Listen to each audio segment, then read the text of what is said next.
Депутат Государственной Думы России Олег Колесников находится в эти дни в Сухуме. В интервью абхазскому телевидению он высказал свое мнение о событиях, которые произошли в столице 21 декабря. Я считаю, что вот те события, которые были вчера, это, наверное, попытка государственного переворота. Это неправильно. То есть для этого легитимные способы. Да, можно выходить на митинги, противостоять, но это должно все быть в рамках закона. Тем более в преддверии выборов, то есть выборы скоро, в марте. То есть люди могут законным способом прийти к власти в парламенте и решать любые вопросы. Я считаю, что сегодня это было очень недемократично. То есть и очень здорово и замечательно, что в конце концов это все закончилось мирным способом. Это правильно, потому что это влияет и на взаимоотношения и Российской Федерации с Абхазией. Впереди курортный сезон. Я знаю, что все люди, туристы, они очень внимательно следят, читают социальные сети. Сегодня информация разлетается мгновенно. И, конечно, очень важно, чтобы здесь власть была стабильная. Вообще, мне кажется, абсолютно уверен, что экономическое развитие и процветание Абхазии зависит от сильной власти.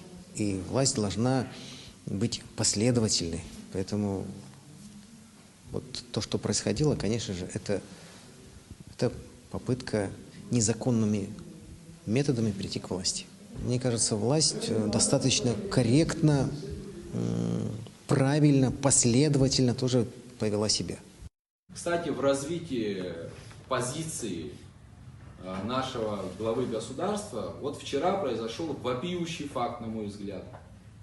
Некий депутат Государственной Думы Российской Федерации, давая интервью абхазскому государственному телевидению, и не где-то в парке, а на 3-м этаже администрации президента. Сзади него красовалась табличка администрации президента Республики Абхазия. Дал публичную оценку событиям 21 декабря, назвав это попыткой государственного переворота. Хочу обратиться к депутату Государственной Думы Российской Федерации Колесникову Олегу Алексеевичу. Уважаемый Олег Алексеевич, не вам давать оценку событиям 21 декабря. У нас на это в Абхазии есть правоохранительные органы. Какие они есть, по ним мы здесь тоже разберемся сами.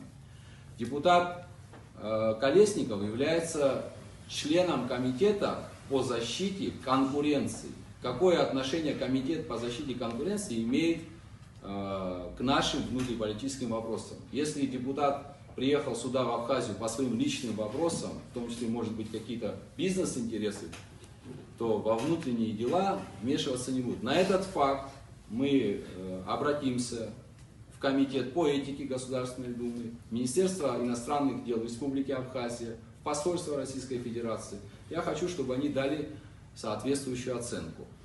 Но вопрос не в депутате. Я сейчас сосредоточился на нем. Вопрос в нашей власти, которая использует и этого депутата. Может, он неправильно оценил действительно ситуацию, ему дали такую информацию, он ее так и озвучил. В конце концов, это депутат. Нельзя прибегать к методам борьбы за информационное пространство и использовать абсолютно все, что попало. Это нас не украшает. Не надо вовлекать в наши внутренние вопросы людей, которые к этому не имеют отношения.